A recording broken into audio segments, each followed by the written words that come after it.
آج یوں سمجھے عوام کی عدالت میں ہیں، کیونکہ مفتی صاحب عموماً آپ دیکھتے ہیں کہ دوسرے علماء، مختلف مکاتب فکر کے علماء کے انٹرویوز کرتے ہیں اور ان کی آراء جانتے ہیں، اپنے سوالات رکھتے ہیں، لیکن آج ہم انشاءاللہ مفتی صاحب سے کچھ ایسے اہم وہ سوالات جو آپ مومنین کے ذہن میں بھی ہیں، آپ ناظرین کے ذہن میں بھی ہیں، انشاءاللہ مفتی صاحب سے پوچھیں گے۔ مفتی صاحب، پروگرام کا جو عنوان ہے، ہم چاہتے ہیں اسی عنوان کو مد نظر رکھتے ہوئے پہلا سوال میں آپ کی خدمت میں رکھوں اور آپ اپنی ابتدائی تمہیدی گفتگو کے ساتھ اس سوال کے جواب کو بھی ایڈ کیجئے۔ سوال جو ہے بہت زیادہ ہم یہ کہہ لیں کہ جو آپ نے پروگرامز کیے ہیں اور جو دوسری طرف سے سوشل میڈیا پر پروگرامز کیے جاتے ہیں اس موضوع کو لے کے، ہر ایک عام مسلمان کے ذہن میں یہ سوال ہے کہ آپ چونکہ اتنے پروگرامز کر چکے ہیں اس پہ، تو یہ سوال اٹھتا ہے کہ آپ چونکہ بے عنوان اہل سنت یہاں پر موجود ہیں، آپ اہل سنت کو یہاں پر جو اہل سنت منہج ہے، اہل سنت کا جو مذہب ہے اس کو بیان کر رہے ہیں۔ آپ کہتے ہیں کہ حدیث ثقلین کی روشنی میں اہل بیت سے تمسک کرنا ہے، رسول گرامی نے فرمایا قرآن سے تمسک کرنا ہے، اہل بیت سے تمسک کرنا ہے۔ سوال یہاں پر ہر ایک شخص کے ذہن میں آتا ہے کہ قرآن موجود ہے، اس سے تمسک بھی کر سکتے ہیں، لیکن اہل سنت منابع میں روایات اہل بیت تو نہ ہونے کے برابر ہیں، تو پھر اہل بیت سے تمسک کیسے کر سکتے ہیں؟ جی بہت بہت شکریہ آپ کا سید شہباز اصفہانی صاحب، اور اچھے سوالات سے لے کر آپ یہاں پر آئے ہیں، اور میں سب دیکھنے والوں کو بھی گزارش کرتا ہوں کہ آپ کے بھی انشاءاللہ سوالات لیے جائیں گے، اور گزارش میری آپ سے یہ ہے کہ تحمل کے ساتھ ہمیں ایک دوسرے کو سننا چاہیے۔ ہمارا مقصد یہ ہے کہ ہم لوگوں کو اہل بیت علیہ السلام کے ساتھ جوڑیں، ان کے قریب کریں۔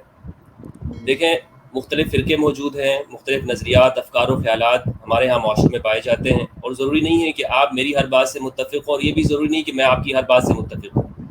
بہترین انسان وہ ہوتا ہے کہ جو تحقیق کرتا ہے، ریسرچ کرتا ہے، اور پھر کسی نتیجے پہ جا کے پہنچتا ہے۔ ہماری دعوت یہ ہے کہ ہم امت مسلمہ کو حدیث ثقلین کے اوپر لے کر آئیں، جمع کریں، اور یہ فرقہ وارانہ جو کشیدگیاں ہیں، نفرتیں اور تعصبات ہیں، اسے ہم اپنے دلوں سے نکالیں۔ تو اس کے لیے ہماری یہ کوشش یہ ہے کہ ایک شخص اہل بیت کے قریب ہو جائے۔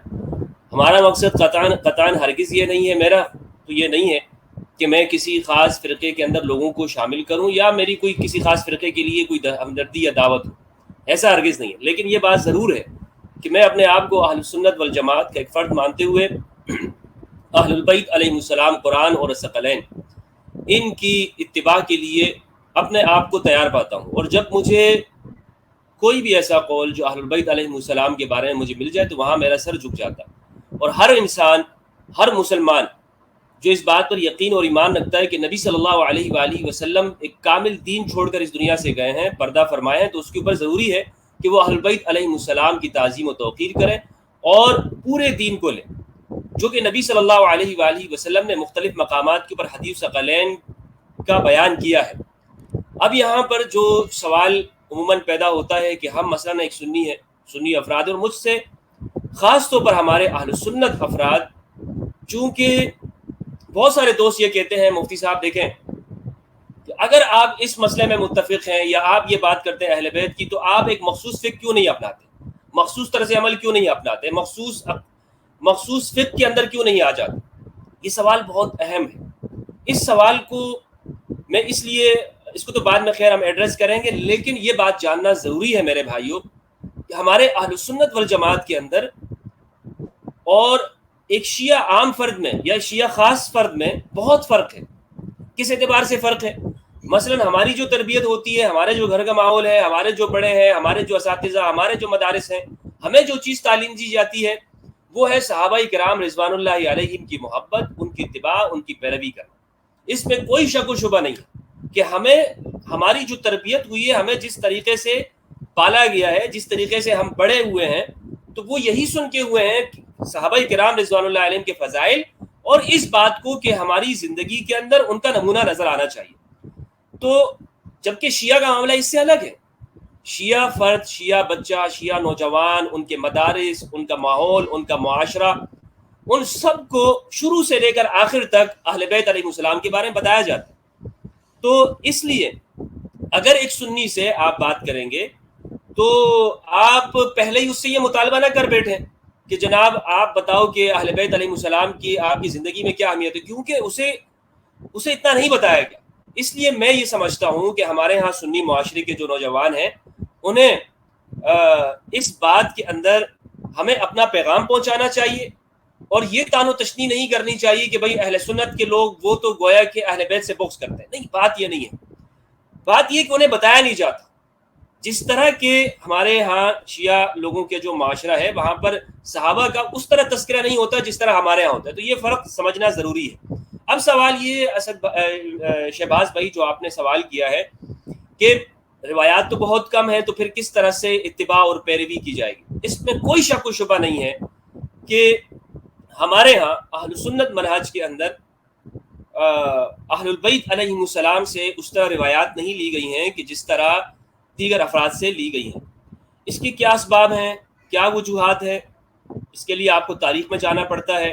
آپ کو دیکھنا پڑتا ہے کہ وہ معاشرہ کہ جس معاشرے میں یعنی اس زمانے میں کہ جب امام علی علیہ السلام کو سب و شتم کیا جاتا ہو، ایسا زمانہ اور ایسا دور گزرا ہے کہ جو اہل بیت علیہ السلام کے اوپر بالکل پابندیاں لگا دی گئی تھی. کوئی شخص ان کے پاس بیٹھتا تو اس پر بھی الزام لگ جاتا تھا کہ یہ شیعہ ہے یا یہ ہمارے مخالف فرد میں سے. مثلا آپ ہر دور کی سیاسی تحریکات کا جائزہ لیں. جس زمانے میں کسی سیاسی تحریک کے اوپر اتنی سینکشنز لگ جائیں، پابندیاں لگ جائیں، ایسا دور آ جائے کہ ہر فرد اس سے اعلان برات کرتا ہو کہ بھائی میرا ان کے ساتھ کوئی تعلق نہیں ہے. ایسا زمانہ ہر شخص نے اپنی زندگی میں دیکھا ہوگا. تو جب وہ دور یاد کیجئے کہ جب امام حسین علیہ السلام کو ان کے خانوادے کے ساتھ ائمہ مطہرین کو کربلا کے اندر شہید کیا گیا، تو اندازہ لگائیے کہ دلوں میں کس طرح سے اہل بیت کے بارے میں پروپیگنڈا کیا ہوگا. ورنہ کوئی مسلمان یہ تیار ہو سکتا ہے کہ وہ اہل بیت علیہ السلام کے اوپر تلوار اٹھائے اور ان کے خلاف جنگ کرے؟ مجھ جیسا ایک گنہگار فرد یا آج کے کسی بھی مسلمان سے، خواہ اس کا تعلق کسی بھی مکتبہ فکر سے ہو، آپ اس سے یہ پوچھیں کہ اگر فار ایگزامپل وہ زمانے میں چلا جائے اور کربلا میں وہ پیش ہو جائے، تو کیا وہ یہ جرت کرے گا کہ وہ امام حسین علیہ السلام کی طرف وہ کوئی کنکری بھی پھینک دے؟ الیاذ باللہ. تصور کر سکتا ہے کوئی ادنا سے ادنا مسلمان؟ کیا وہ بلکہ وہ تو کہے گا کہ امام مجھے اجازت دے، میں آپ پہ قربان ہو جاؤں. آپ کے بال بھی نہیں، ابھی اس کو کوئی گزند پہنچے گی، کچھ نہیں ہوگا جب تک کہ میں زندہ ہوں. آج کا ہر مسلمان یہ عہد کرے گا اور یہ وفا نبھائے گا. لیکن پھر کیا ایسا ہوا کہ اس زمانے میں یہ سارے واقعات پذیر ہوئے، جسے ہمارے ہاں اہل سنت میں خیر القرون کہا جاتا ہے. یہ کہا جاتا ہے کہ وہ سب سے بہترین زمانہ ہے. اگر یہ سب سے بہترین زمانہ ہے تو اس بہترین زمانے کے اندر یہ کام ہوا ہے کہ نبی صلی اللہ علیہ وآلہ وسلم کے خانوادے کو پیاسا بھوکا بیار و مددگار وہاں پہ شہید کیا گیا. تو اب یہ سمجھ لیجئے کہ ہمارے ہاں جو اہل سنت کے 4 مذاہب ہیں، مالکیہ، شافعیہ، حنابلہ اور حنفیہ، یہ بنیادی طور پر اس کا زیادہ غلبہ ہے ہمارے اہل سنت کے اوپر. ہم اہل سنت پر روایات کا اتنا غلبہ نہیں ہے، احادیث کا اتنا غلبہ نہیں ہے. ہمارے اوپر فقہاء کے اقوال کا، ان کی تعویلات کا اور ان کی سمجھ بوجھ اور ان کی فقہ کا اثر زیادہ ہے. یعنی حنفیت اگر بر صغیر پاک و ہند کے اندر دیکھیں، افغانستان میں، تو یہاں پہ حنفیت کا زور ہے، غلبہ ہے. عرب کے ممالک میں دیکھیں تو وہ تقسیم ہے، شافعیہ کے اندر، حنابلہ میں اور مالکیہ میں، یہ تقسیم ہے. لیکن بخاری مسلم سے استدلال کرنے والے بہت کم افراد ہیں، بہت کم، قلیل اور نادر ہیں. قلیل بالکل، یعنی جو کہتے ہوں کہ بھئی ہم صرف حدیث سے استدلال کریں گے، اور جو لوگ کہتے بھی اپنے آپ کو اہل حدیث ہیں، وہ بھی دراصل کسی ایک مخصوص شخص کی پیروی کر رہے ہوتے ہیں، کسی مخصوص شخص کی پیروی کر رہے ہوتے ہیں. تو اس لیے ہوا یہ ہے کہ اس زمانے میں جو بنو امیہ اور بنو عباس کے زمانے میں یہ فقہ، ان فقہا یہ موجود تھے، یہ ترتیب دی گئی ہیں. تو اس میں انہوں نے نام نہیں لیے کہ یہ ہم کہاں سے اخذ کر رہے ہیں، اس مسئلے کو ہم کہاں سے لے رہے ہیں. یعنی امام ابو حنیفہ 2 سال امام جعفر صادق علیہ السلام کی شاگردی میں زندگی گزارتے ہیں، امام محمد الباقر علیہ السلام کے پاس وقت گزارتے ہیں، اور ابو حنیفہ فرماتے ہیں لولا سنتان لہلک النعمان. ابو حنیفہ کی زندگی میں 2 سال نہ ہوتے تو ابو حنیفہ ہلاک ہو جاتے. تو وہ علم کہاں ہے؟ اس 2 سال میں ابو حنیفہ نے کیا پڑھا ہے، کیا سیکھا ہے، کون سے علوم لیے ہیں، کون سی احادیث روایت کی ہیں، وہ کدھر ہے کہ جسے ہم دیکھ سکیں کہ امام حنیفہ، کیونکہ امام حنیفہ 150 ہجری میں ان کا انتقال ہے، یعنی پہلی صدی اور دوسری صدی ہجری کے اہم افراد میں آتے ہیں اور شروع کے ادوار کے ہیں. یہ نہیں کہ 7ویں ہجری میں ہو یا 10ویں ہجری میں، نہیں، بلکہ پہلے خیر القرون کے زمانے کے فرد ہیں. تو انہوں نے کوئی روایات تو لی ہوں گی، امام جعفر صادق علیہ السلام سے کچھ تو علم حاصل کیا ہوگا. تو وہ علم منضبط نہیں کیا گیا، اس کو ترتیب نہیں دیا گیا جس طرح سے ان کی فقہی آراء کو ترتیب دیا گیا. وجہ کیا ہے؟ وجہ صاحب ظاہر ہے کہ اس وقت میں امویہ اور عباسیہ ان کا تسلط، ان کا غلبہ تھا، اور وہ یہ ہرگز نہیں چاہتے تھے کہ ابو حنیفہ کی وہ فکر جو اہل البیت علیہ السلام سے لی گئی ہے اس کو آگے منتقل کی جائے. اس کی میں مثال آپ کو ایک دیتا ہوں. سید شہباز صاحب، صحیفہ سجادیہ امام زین العابدین علی بن الحسین بن علی بن ابی طالب علیہ السلام ان کی ادعیہ معصورہ ہے، الصحیفہ السجادیہ. تو اس کے جو راوی میں ہیں امام زید علیہ السلام اور امام جعفر صادق علیہ السلام ہیں. امام زید جب ان کی شہادت ہوتی ہے تو اس سے پہلے وہ ان کے جو شاگرد ہیں یحییٰ، وہ اس کو نقل کرتے ہیں. امام جعفر صادق علیہ السلام کے ساتھ ان کی ملاقات ہوتی ہے تو وہ ان سے جب بات کرتے ہیں کہ وہ کہتے ہیں کہ اپنا صحیفہ دکھاؤ جو تمہارے پاس نقل موجود ہے. تو جب وہ ان کی بارگاہ میں پیش کرتے ہیں تو وہ بالکل ایک ہی ہوتا ہے، اس میں کوئی اختلاف نہیں ہوتا.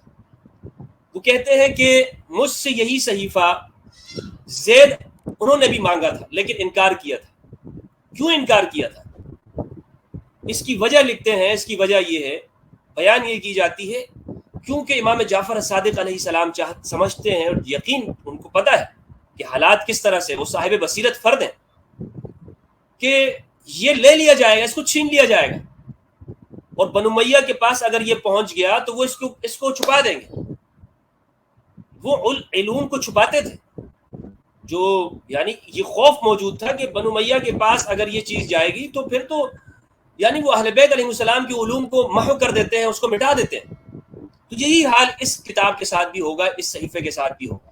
تو اسی لیے امام زید علیہ السلام کو انہوں نے نہیں دیا تھا. یہ اس کی وجہ بیان کی جاتی ہے، بتائی جاتی ہے. تو الغرض کہنے کا مقصد یہ ہے کہ ہمارے ہاں نہیں. اب سوال یہ ہے کہ پھر اہل سنت پیروی کیسے کریں گے؟ دیکھیں ہمارے ہاں یہ جو فقہاء ہیں انہوں نے جتنے مسائل بیان کیے ہیں نا، تو یہ میں تو اس کو کہتا ہوں تقیتاً بیان کیے ہیں. انہوں نے نام نہیں لیا ہے. مثلا امام شافعی رحمہ اللہ نے بہت سارے مسائل وہ اہل بیت علیہ السلام کی فقہ سے لیے اور بیان کیے ہیں. نماز میں بسم اللہ بالجہر پڑھنا ہے. امام مالک نے فرمایا کہ نماز میں آپ ہاتھ ارسال کر کے نماز پڑھیں. ہر فقیہ کسی نہ کسی طرح سے اس مسئلے کو بیان کر رہا ہے، لیکن وہ نام نہیں لے رہا کہ یہ میں کہاں سے لے رہا ہوں مسئلہ. اس کے اوپر اتنا پریشر ہے، اتنا دباؤ ہے کہ وہ یہ نہیں کہہ سکتا کہ یہ اہل بیت علیہ السلام کی فقہ ہے یا وہ ان کی اقوال ہے. اس لیے ہمارے ہاں جہاں تحقیق کے ساتھ ہمیں یہ بات معلوم ہو جائے کہ امام علی علیہ السلام کا موقف کیا تھا کسی مسئلے میں. مثلا آپ کو یہ معلوم ہو جائے، ایک سنی کو یہ پتا ہو کہ امام علی علیہ السلام صفین میں کہاں ہیں، جمل میں کہاں ہیں، تو پھر یہ اس شخص کے لیے واجب ہے کہ وہ علی علیہ السلام کے ساتھ وہ یہ کہے کہ حق علی کے ساتھ. بنیادی مسائل کے اندر ناصبیت تو اسی چیز کا نام ہے نا کہ ناصبی ان مسائل میں بھی علی کو حق پہ نہیں مانتے ہیں کہ جو ہمارے ہاں اہل سنت میں موجود ہے اور جس میں واضح نصوص ہے، صراحتاً موجود ہے کہ علی حق کے ساتھ ہے اور حق علی کے ساتھ ہے، لیکن ناصبی وہاں بھی انکار کرتا. تو یہ اہم بات یہ ہے کہ یہاں تک اس لوگوں کو لایا جائے اور سنی نوجوانوں کو یہ معلوم ہونا چاہیے کہ امام علی علیہ السلام کا اس بارے میں کیا موقف ہے، اہل البیت علیہ السلام کہاں پر ہیں. افسوس یہ ہوتا ہے کہ انہیں پتہ بھی چل جاتا ہے کہ حق علی کے ساتھ ہے، لیکن پھر بھی یہ تعویل کرتے ہیں نہیں، ہم نے اس میں زبان بند رکھنی ہے اور ہم نے خاموشی اختیار کرنی ہے، کیونکہ دوسری جگہ کے اوپر وہ ان کے فیوریٹ بندے ہیں، وہ ان کے فیوریٹ اشخاص ہیں.